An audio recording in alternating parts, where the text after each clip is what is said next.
Adventure and Pipeman on W4CY Radio.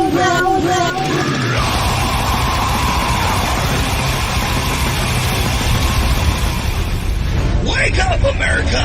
It's time for the Adventures of Pipeman on W4CY.com, West Palm Beach's #1 internet radio station. Here's your host, the Pipeman.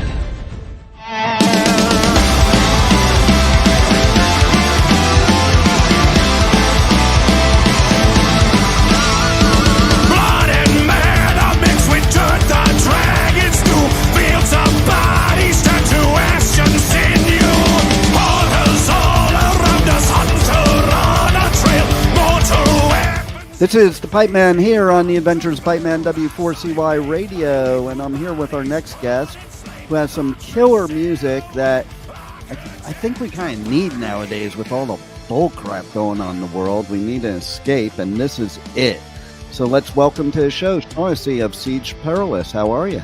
I'm great. Thanks for having me. Hey, my pleasure. And so yeah, I'm referring to, the new song you have out, new album you got coming out, and basically the fact that you take us down a journey, a much better journey than real life is right now. And yeah. And it gives us also like the newest single is like this thing about loyalty and brotherhood, which I'm all about, and we've seemed to lose that in the whole world. Like they've gone crazy.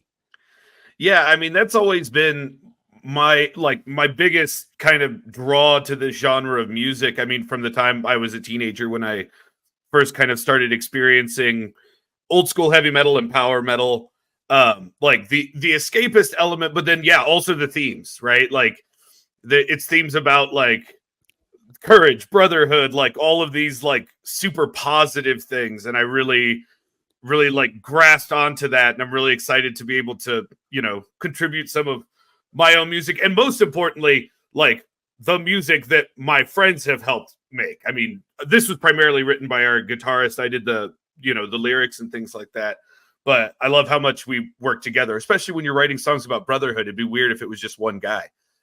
Yeah, and it would be weird if there's bands out there that are really, they're together but they're not together. That would be weird too. It's just it's something that has to be real.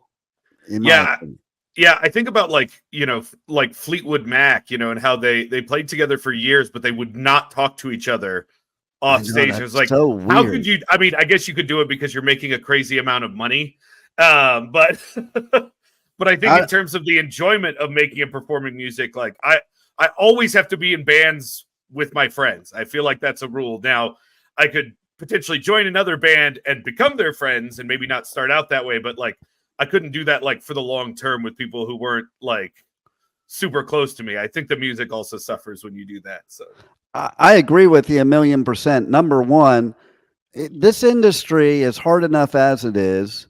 It's something that you have to spend 24/7 with these people sometimes. So like life would really suck if you're in this industry and it's not fun, because that's the most redeeming feature of this industry. Yeah. Sometimes, even like, I love how fun our music is. Sometimes even we have to take a step back and go like, okay, let's recenter ourselves a little bit. This got a little not fun for a second. Let's step back and make sure that we're having fun, because it's so much work. And even when your music is like a little, kind of silly and fantastical, like it's still so much work into a part of you that you're throwing out there into the world, and that not everybody has nice things to say. Yeah. So making sure that like at the core that like you're having fun with it is such an important part of that process. And if at least you're having nice things to say to each other, like it's pretty bad when you got all that negative crap going on in the world, and then it's also within the band. Yeah, and we definitely have a very good working relationship with each other. I mean, I'm friends with all of these guys outside of the band, which is good. And for the most part, they're all friends with each other outside of the band. Just a couple of the guys didn't know each other outside of the band until like they were both in the band together. So right. That's the real difference. Yeah. And so I think going back to what you were saying too about, you know, playing as somebody that would be in the audience, I can totally tell if the band's not vibing, and it's a totally different thing. Like it's a totally different experience when you see these bands up there that you know they don't like each other, they don't even want to be there, and they're just going through the motions. I want to be at a live show where the band is probably as much or more into it than I am, because that means, especially in metal, like you got to be a metalhead to play metal. Yeah, absolutely. Like nobody just like strolls into this, especially like it's, you know, and particularly in our subgenre, like you've got to do it for the love of it, because there's not a lot of money in it. There is a base of very good dedicated fans, but there isn't so much money circulating in this genre that there's like a crazy amount of people doing this as like a full-time gig. And so like if that's the thing you're pursuing, power metal is not for you. But if you love the music like we do, then it's totally worth it. So I have a trivia question for you. Oh crap, it's early, but okay, yes. I know, right? I'm in. Okay. Ready. So what band from the 80s was initially considered a power metal band because their genre didn't even exist yet? Was initially considered a power metal band. And they weren't really power metal, in my opinion, but I mean, one of the thoughts, because Pantera during their glam phase had an album called Power Metal, but it was not power metal. Right. So that was one thought. That was one thought that I had. I mean, there's of course Halloween, who I think their first album came out in the late 80s, and they're a progenitor of the genre. That's a tough one, right? Yeah, because the only other ones I could think of are ones that like you wouldn't have in the 80s said it was power metal, but you would today, which would be bands like Manowar or Dio. Right. Even though at the time they were just heavy metal, because we didn't have all like the crazy subgenreification that we do now. Granted, there are a lot of forms that didn't exist, like exactly. Death metal was still developing, black metal, things like that. Yep. It'll blow your mind, actually. Are you going to say like Genesis or something? No, but that would probably blow your mind. Okay, so I was at this gig of this band. It was their first gig ever in LA. And the guitarist of the band came up to me after the gig, you know, because that's the way it was in LA back then. You hung out with the band afterwards, walked up to the Rainbow and stuff like that. And so hands me his business card. I wish I had it today. And that business card said Metallica, power metal, Dave Mustaine. Oh, yeah. I should have, because yeah, that was a late, yeah, that was, I forgot about that. Curses. Right. Yeah, that was a label that people had put on it before they had started to develop the idea of thrash, right? Exactly. And so, yeah, the early notion of power metal is what we would call thrash today, and now power metal, is a different thing. But that's exactly super cool. hanging out with Dave Mustaine. I know, right? And you know what? It does make more sense today. Power metal makes, like, the whole concept of what the genre is today makes a lot more sense than before it was even developed, you know, and they were calling bands power metal. Because to me, the whole idea of, you know, the whole concept thing is power metal in and of itself. Yeah, I definitely think that, like, not that you can't make great power metal that doesn't revolve around kind of epic storytelling that often takes place over like multiple tracks. Right. But I definitely think that, like, the storytelling is a huge part of it, and it's a huge draw for the people who really love power metal, because it also kind of gives you that thing that it gives you that kind of invitation to dive deeper into a song, because you're like, okay, so this kind of goes back to the CD booklets and the liner notes and things like that, where you'd be like, so what is like, okay, so I got most of these lyrics, I'm getting the gist of the song, what are like kind of the details of the song, and then gives you kind of that opportunity to deep dive a little bit more in. Yeah. So, I think it also is great because it's got like such a funny as it may seem to say, an educational value to it, because it's storytelling with some basis in reality of how things were at point. So it's kind of like getting a history lesson. Yeah, and we actually our next single is historical. It's called Across the Rubicon, and it's about Caesar and the fall of the Roman Republic. I'm a history teacher by day. Nice. So I definitely like, whether we're just like borrowing ideas from history or whether we're telling actual like stories from history, there's definitely like a lot of that. Our last single that we put out, Sons of the Verdant, definitely took pieces from that story that we hear about, all the time in history, which is, like native resistance to invaders, colonizers, that sort of thing. And so we took bits and pieces, but the other nice thing is that then you're not like borrowing somebody else's culture at the same time. You can just take bits and pieces from a bunch of different people's stories and put it together. I mean, which is also like, it's a common fantasy thing. George R.R. Martin did a ton of that in Game of Thrones. Yeah.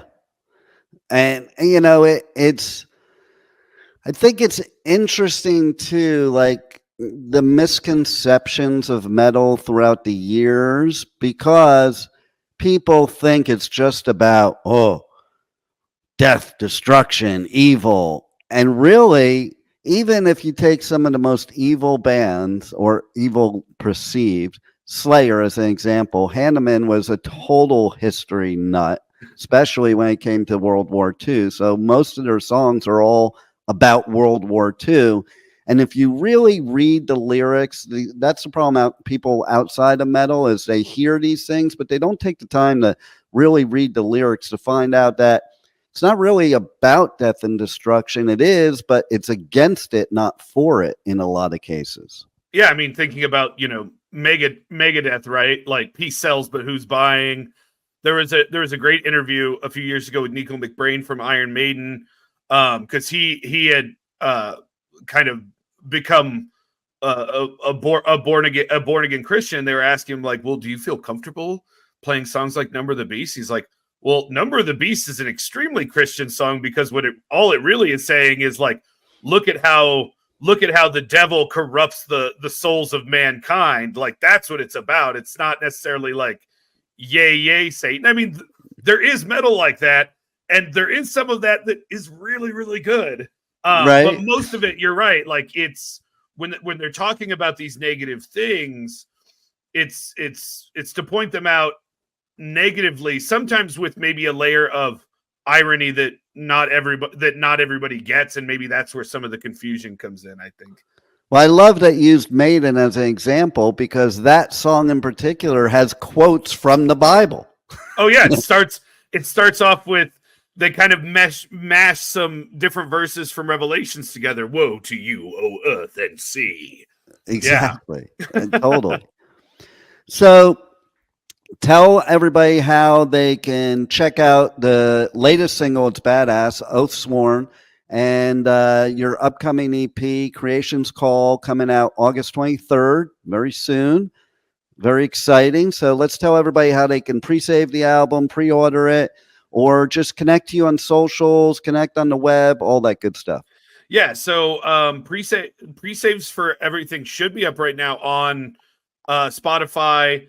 Oathsworn's out now on all the major platforms, so wherever you like to go. We do have a cool lyric video that's up on YouTube, so that could be a good way, especially to just kind of get more of the story.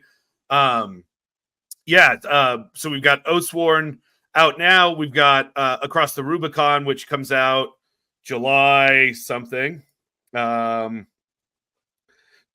I believe it is July 19th. Nice. For Across the Rubicon. And then the full EP comes out August 23rd. And then you'll catch us playing that whole EP the next day at the first Mile High Power Festival in Denver. You can follow us. We're on Facebook, Siege Perilous, Instagram, Siege Perilous Metal. We're on TikTok at, I think it's Siege Metal. I always need to write these down on a little post-it note, but I never think about doing it in advance. So yeah, I mean, pretty much any major social media you can find us on. We try to stay active on all of those things and making that content for y'all. Nice. So what's your either most fun or most embarrassing TikTok that you have? Ooh. I mean, we've got some fun TikToks. So I'm 36 years old, so figuring out TikTok was weird. And so I definitely think there's probably some weirder, more cringy stuff in the early, like if you scroll back to like when we were releasing our first EP about a year and a half ago, because figuring out the format and stuff.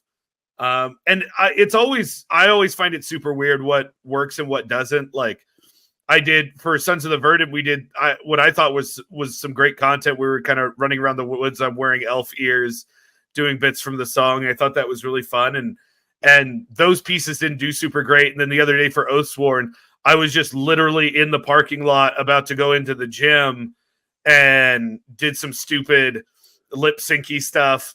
And that stuff is like triple what the other content was doing. I don't know if that's a function of the song or it's just a function of how TikTok works.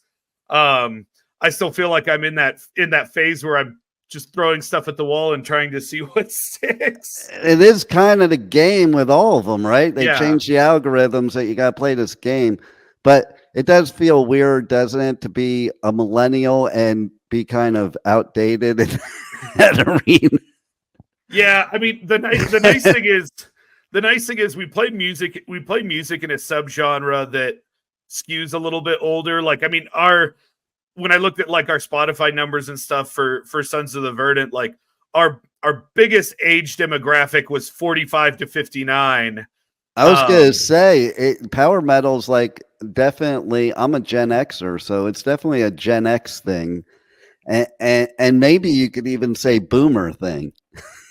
Yeah, it definitely, because I mean it stretches back to the early 80s with Dio and Manowar, and then and the new wave of British heavy metal bands like Maiden and Priest.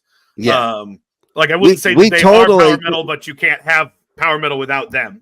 Yeah, and we totally considered Maiden power metal, like not exclusively, but even once Bruce joined the band, and every album was kind of a concept storytelling album.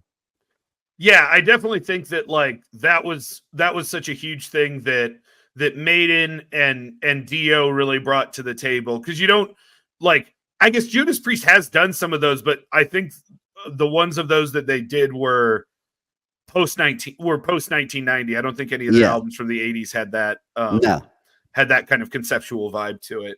No. Well, your music is badass, and I think everybody should check it out. And do you have any final words for our listeners? Anything we haven't covered that they should know? No, like I said, we're playing Mile High for anybody in Denver in the Rocky Mountain region.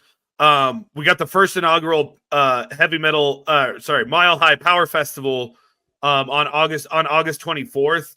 It's gonna be really big. I mean, we're playing, but I always tell people there's much better bands playing too, because we're like the very start. We're the very start of the day, but like we've got a lot of the other big U.S. power metal bands coming through. So we've got Lords of the Trident, Judicator, Seven Spires, and Ether Realm are our headliners. So like it's a really big lineup, and tickets are only $40 for like a whole massive day-long festival of heavy metal. So it's a really good deal, and I want to see that place packed. You can't even take an Uber to a festival nowadays for $40. So that's a good deal. Yeah. It's like when they were interviewing our friend Soren, who runs the festivals, the founder of the festival.